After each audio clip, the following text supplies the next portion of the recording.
Walaupun cuaca masih hangat saudara ya, apalagi tadi sempat mau hujan dan belum hujan, tetapi tetap kita tunggu saja, amin.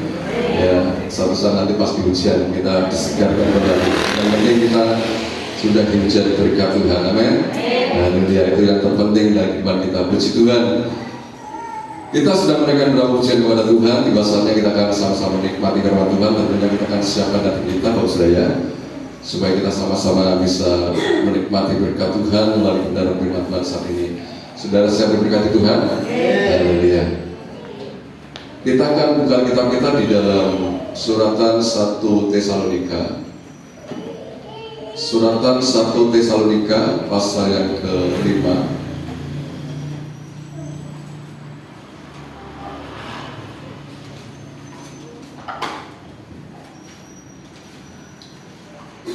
Tesalonika 5 ayat 1 sampai yang ke-11. Ini kita akan baca semuanya, saudara ya.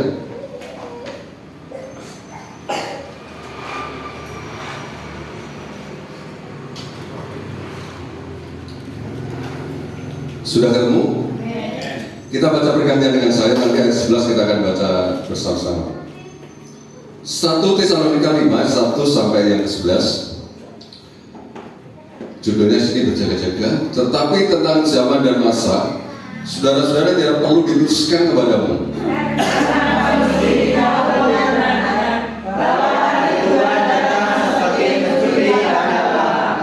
Apabila mereka mengatakan semuanya damai dan aman, maka tiba-tiba mereka ditimpa oleh kebinasaan, seperti seorang perempuan yang hamil ditimpa oleh sakit bersalin. Mereka pasti tidak akan luput.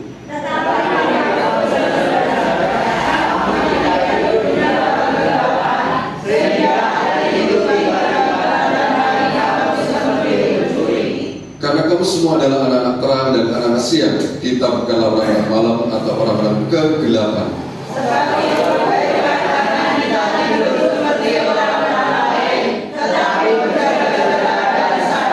Sebab mereka yang tidur waktu malam, dan mereka yang mabuk waktu malam.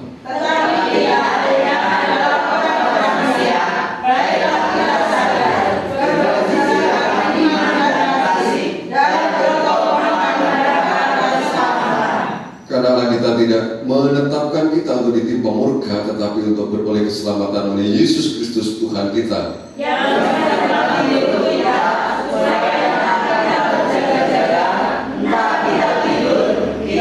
Bersama-sama dengan Dia. 11, 2, 3. Karena itu nasihatlah seorang akan yang lain, dan saling membangun kamu seperti yang memang kamu lakukan. Amin. Tuhan berkati. Nah, Bapak Ibu Saudara kasih Tuhan, kali ini saya akan kembali menyampaikan firman Tuhan mengenai berjaga-jaga, ya, sebagaimana halnya di sini sudah ditulis judul perikop dari LAI ini, Lembaga Alkitab Indonesia, ya, menuliskan mengenai berjaga-jaga, Bapak sekalian. Nah, kenapa kita perlu berjaga-jaga?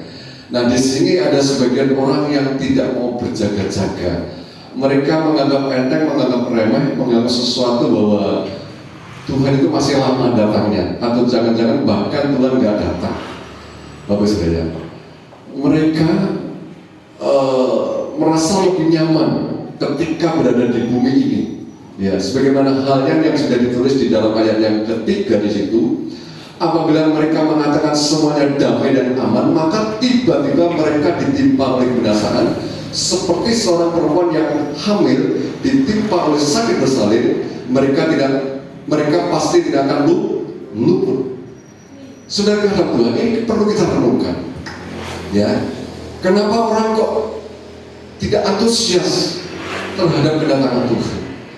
Bahkan mereka, ya kalau bisa Tuhan itu nggak ada, biarlah Tuhan di surga terus, saya di bumi terus. Ya, makanya orang banyak yang berupaya dengan berbagai hal yang dilakukan, dikerjakan, diperbuat, pokoknya menimbun sebanyak-banyaknya, ya, supaya boleh merasakan keamanan, kenyamanan di dunia ini. Yang penting uangnya banyak, anak-anaknya berhasil, keluarganya berhasil, semuanya sehat-sehat, ya, semuanya tercukupi, pokoknya segala fasilitas di dunia ini semuanya terpenuhi. Maksudnya seperti itu, nggak sakit-sakitan dan sebagainya. Ya, pokoknya semuanya terpenuhi, tercukupi. Ya, pokoknya merasa nyaman, tenang, tentram di dunia ini. Ya, sehingga nggak merasa lagi butuh dengan yang namanya kedatangan Tuhan. Ini banyak orang yang merasakan seperti ini. Ini perlu hati-hati, Pak. Ya, kita sebagai anak Tuhan, kita tidak boleh seperti ini. Amin, saudaraku. Makanya ini perlu. Kenapa kita harus berjaga-jaga? Ya, karena banyak orang yang tidak mengharapkan kedatangan Tuhan. Mereka lebih merasa nyaman di dalam dunia ini, lebih merasa tenang, tentram di dalam dunia ini. Sudah perhatikan di sini ayat ketiga ini, damai dan aman. Damai di sini adalah bukan berarti damai sejahtera sebagaimana yang sudah disampaikan oleh Tuhan. Damai sejahtera kuberikan kepadamu, kan seperti itu maksudnya. Ini adalah damai yang berkaitan dengan hal-hal yang ada di dalam dunia ini. Ya. Berkaitan dengan yang ada di dalam dunia ini. Damai dan aman. Yang penting aman di dalam dunia. Damai, tenang di dalam dunia. Ini adalah jebakan iblis. Ini adalah trik-trik iblis. Makanya iblis pernah juga menawarkan kepada Yesus ketika Yesus sudah apa? Setelah dia berdoa puasa 40 hari 40 malam, dia ditawari segala kemegahan dunia ini. Ya, segala fasilitas yang ada di dunia ini akan diberikan kepada Yesus. Tetapi Yesus tidak tertarik sedikit pun. Ya, karena itu semuanya itu akan segera akan musnah sudah dengan Tuhan. Dan tentu Yesus tahu sadar bahwa Yesus punya segalanya. Ya, walaupun kelihatannya di dalam dunia ini dia menunjukkan kemiskinannya, dia tidak punya apa-apa, saudara. Tetapi sungguhnya dia memiliki segalanya, amin. Makanya dia tidak tertarik dengan apa yang jadi tawaran iblis. Dan ini Bapak Ibu Saudara yang perlu kita sadari bersama-sama. Kita tidak boleh terjebak, kita tidak boleh terbawa, kita tidak boleh kena rayuan dari kenyamanan dunia ini, dengan fasilitas yang ada di dalam dunia, dengan segala sesuatu yang ada di dalam dunia. Ya, berapa banyak orang yang mengejar kenyamanan dalam dunia ini, tetapi mereka nggak pernah mendapatkan kenyamanan ini. Ya. Salah satu contoh di Alkitab sudah tertuliskan. Saudara tahu orang yang sangat kaya raya di dalam Alkitab, saudara.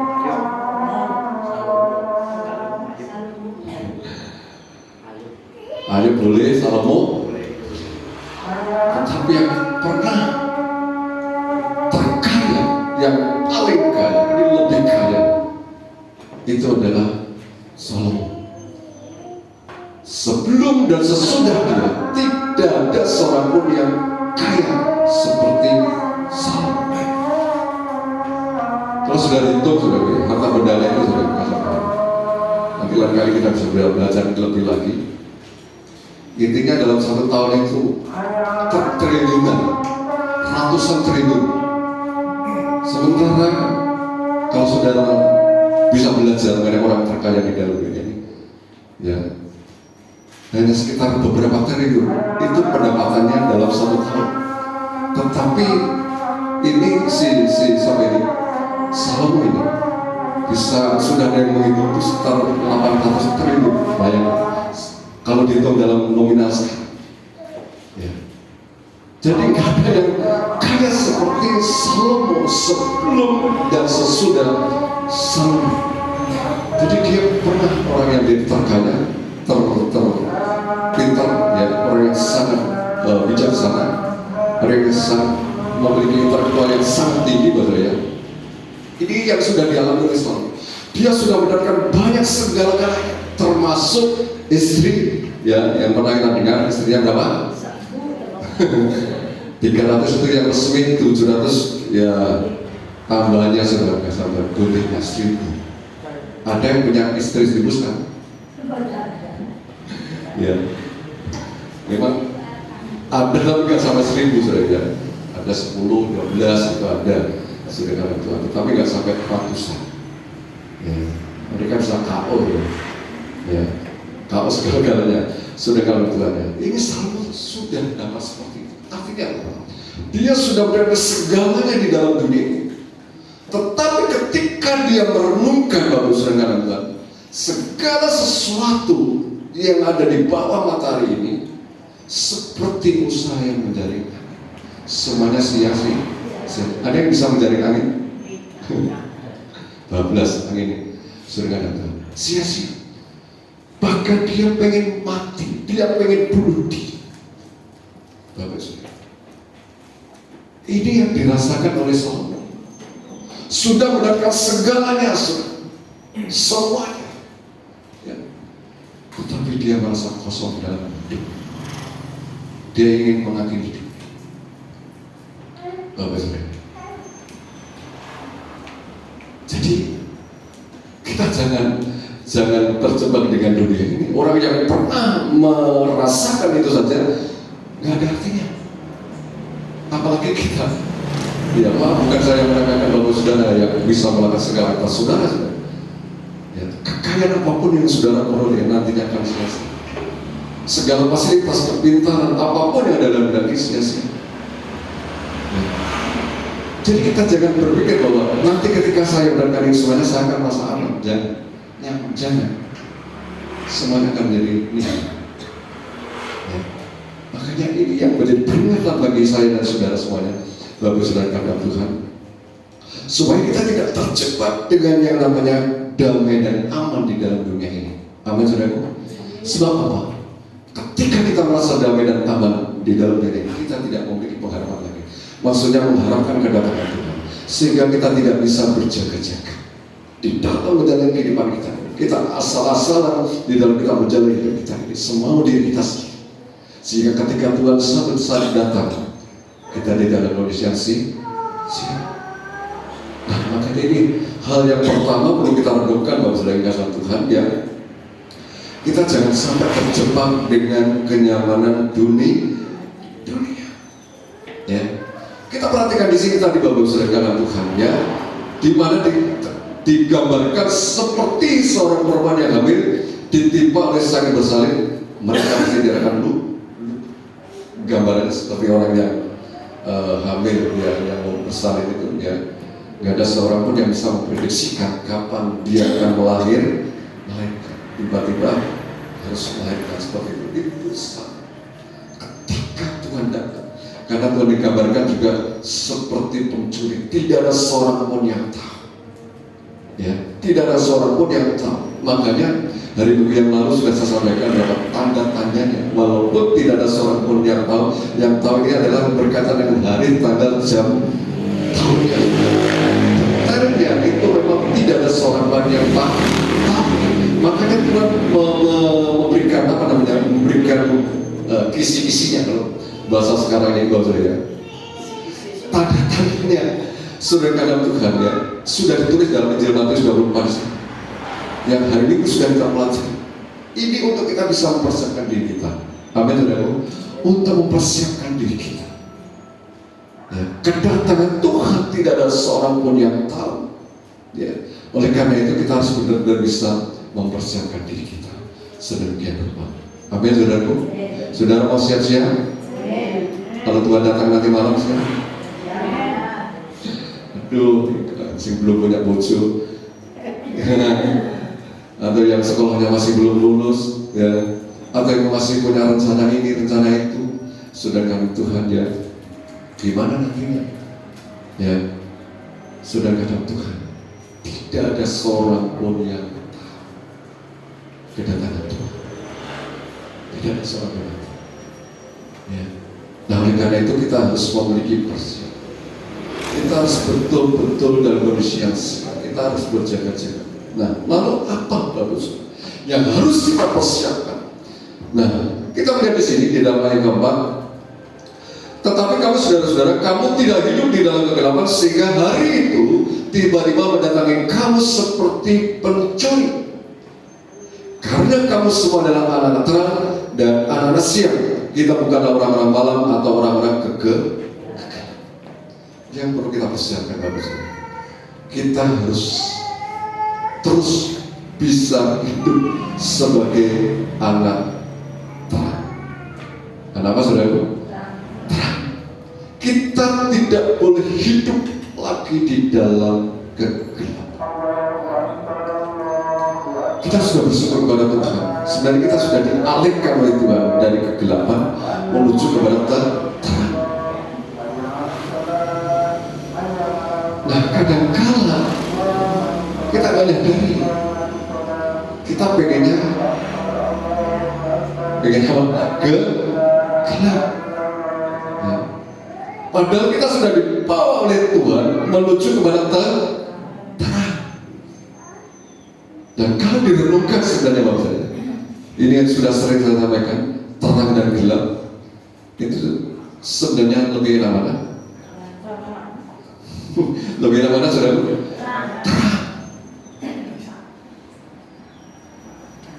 Terang atau gelap?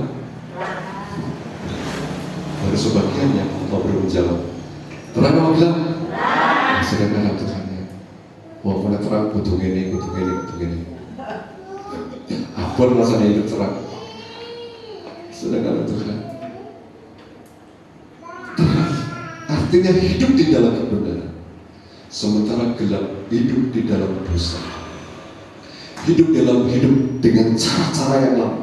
Hidup yang masih dikuasai oleh keberadaan dunia.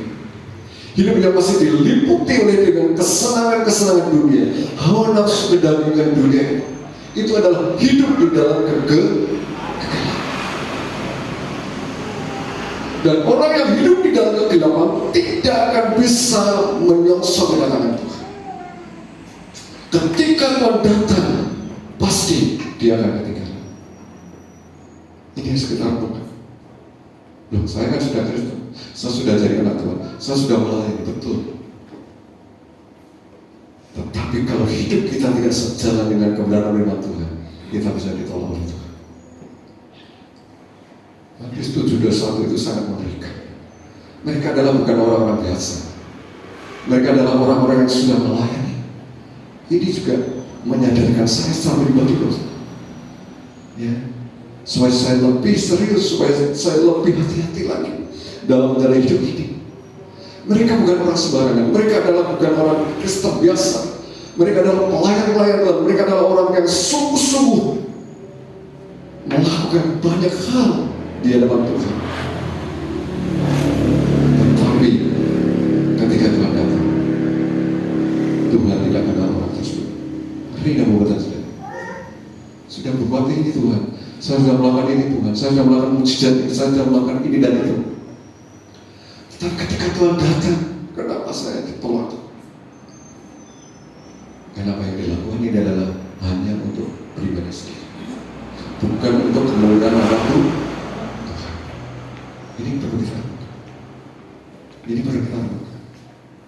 Makanya Bapak Saudara, kita jangan lagi mau hidup sebagai anak-anak hidup di dalam kegelapan. Amin. Tetapi kita harus hidup apa? Di dalam terang. Hidup di dalam kebenaran. Hidup sejalan dengan kehendak Tuhan.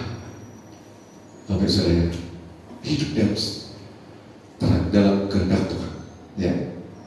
Kita tahu di sini jelaskan karena kamu semua adalah anak terang dan anak siang. Kita bukanlah orang-orang malam atau orang-orang kegelapan. Ya, kita sudah dialihkan oleh Tuhan, Bapak Saudara. Tujuannya mari kita lakukan. Apa saja yang masih melekat di dalam diri kita? Ciri-ciri hidup di dalam kegelapan yang masih ada di dalam diri kita. Ini harus kita buang. Hidup tidak jujur, hidup tidak benar, hidup tidak jalan dengan firman Tuhan. Ya, hidup yang masih dikuasai dengan dosa, hawa nafsu kedagingan. Bapak Saudara, ini harus kita singkirkan semuanya. Ya, ini harus kita singkirkan semuanya, Bapak Saudara, supaya kita benar-benar bisa hidup di dalam terang. Ya, memang hidup dalam kegelapan, orang lain pun nggak tahu. Saudara kita yang terdekat nggak tahu, orang tua kita nggak tahu, anak-anak kita nggak tahu, saudara-saudara kita nggak tahu, teman-teman kita nggak tahu. Tetapi ada sepasang mata yang selalu memperhatikan kita. apa yang kita perbuat, bahkan apa yang kita pikirkan, itu pun Tuhan sudah tahu. Itu sebabnya mari berkesukaan Tuhan, kita jangan lagi mau hidup di dalam kegelapan. Amin, saudaraku. Kita harus mau hidup di dalam terang. Kita jangan terus merasa nyaman ketika hidup di dalam terang. Ya. Kan enak ini, melakukan ini nggak apa-apa, melakukan ini kan nggak masalah. Ya. Hari ini memang tidak ada masalah, belum berdampak. Tapi suatu saat saudara akan bisa menikmati dampaknya dari apa yang dilakukan sekarang ini. Ketika itu adalah bertentangan dengan kebenaran firman Tuhan, sebenarnya kita harus hati-hati. Kita harus terus mengintrospeksi diri kita setiap saat, setiap waktu, setiap waktu. Ya. Makanya pertobatan itu harus kita terus jalankan setiap saat. Kita harus bertobat di hadapan Tuhan dengan sungguh-sungguh supaya hidup kita berkenan di hadapan Tuhan. Amin, saudaraku. Ini yang kedua yang perlu kita renungkan, di mana bahwa kita harus hidup di dalam terang. Kemudian selanjutnya, apa yang harus kita lakukan? Ayat yang ke-6. Sebab itu baiklah jangan kita tidur seperti orang-orang lain, tetapi berjaga-jaga dan sadar. Kalau kita mau berjaga-jaga, kita jangan mau tertidur. Kalau jaga-jaga tertidur, ada maling, nggak tahu sudah. Ini malingnya Tuhan, bukan Tuhan pencurinya, tetapi datangnya Tuhan itu seperti pencuri. Kalau Tuhan datang kita tidak tahu, sementara kita sedang tidur. Kita tidak boleh tertidur. Berapa banyak anak-anak Tuhan hari-hari ini yang sedang tertidur?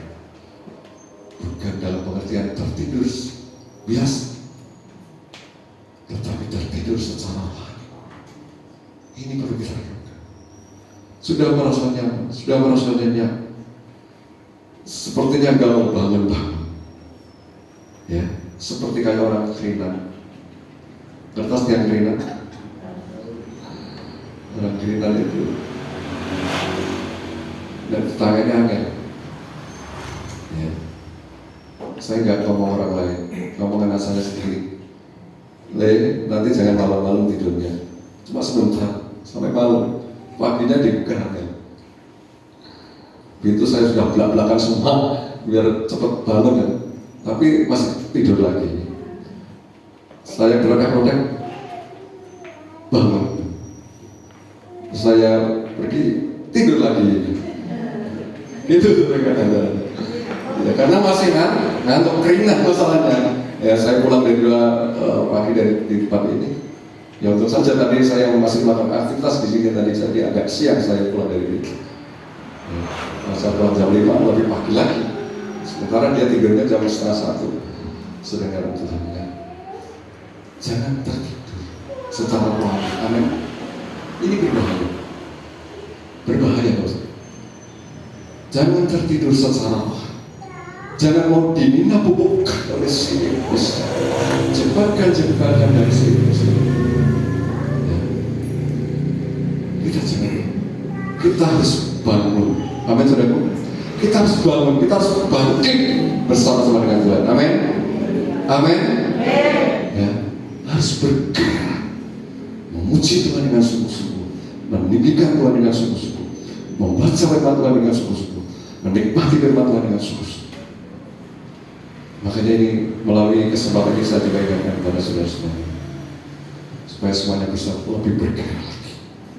Ya, dimana bahwa ibadah ini bagus saya, ini ibadah umum.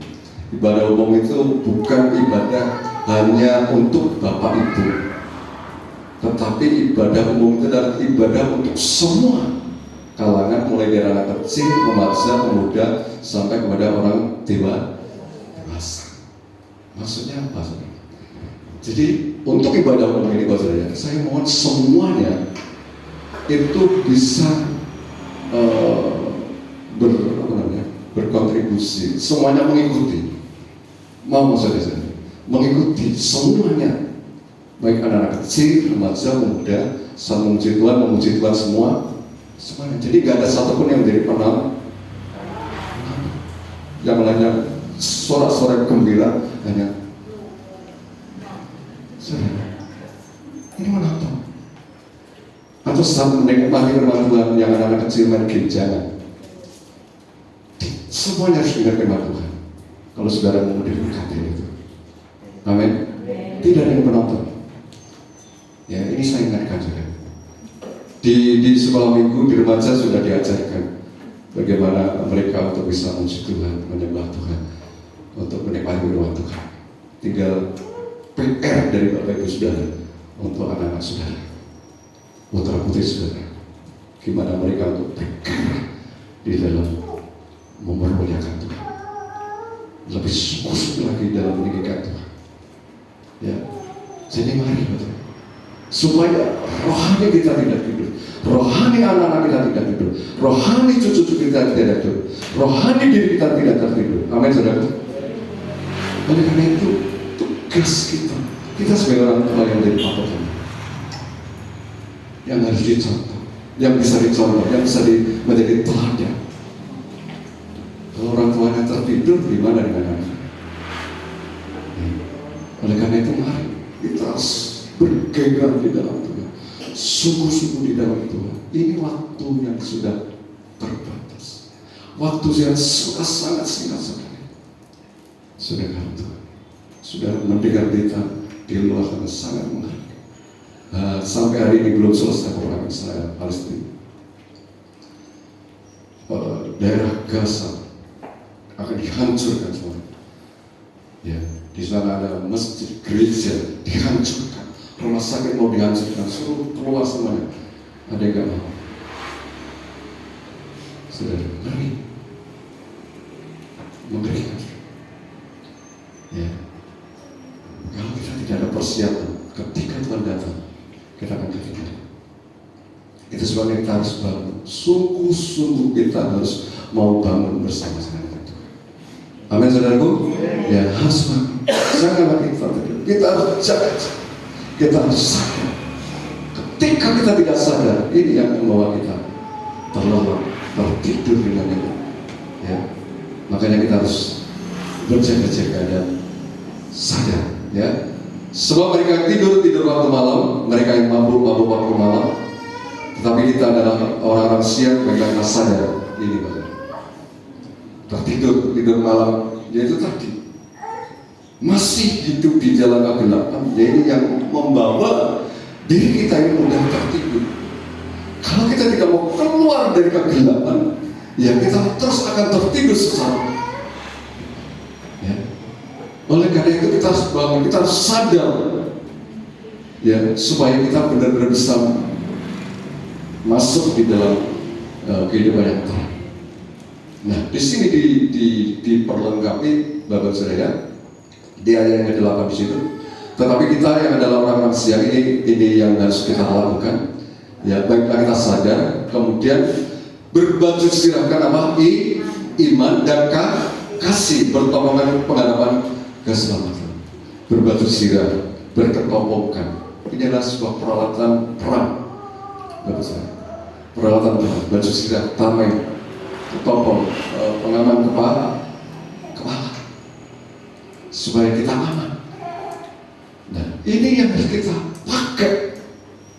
Kita sadar bahwa kita ini sedang menghadapi perangan.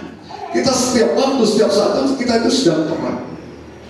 Perang melawan hawa nafsu, perang melawan daging, perang melawan dosa, perang melawan iblis. Oleh karena itu kita harus memakai baju sirah iman. Artinya apa? Iman kita tetap tertuju kepada Tuhan, tetap terfokus kepada Tuhan, tetap terpaut kepada pribadi Tuhan. Amin. Jangan mau digeser dengan hal. Oh, ini pena dolan, ya,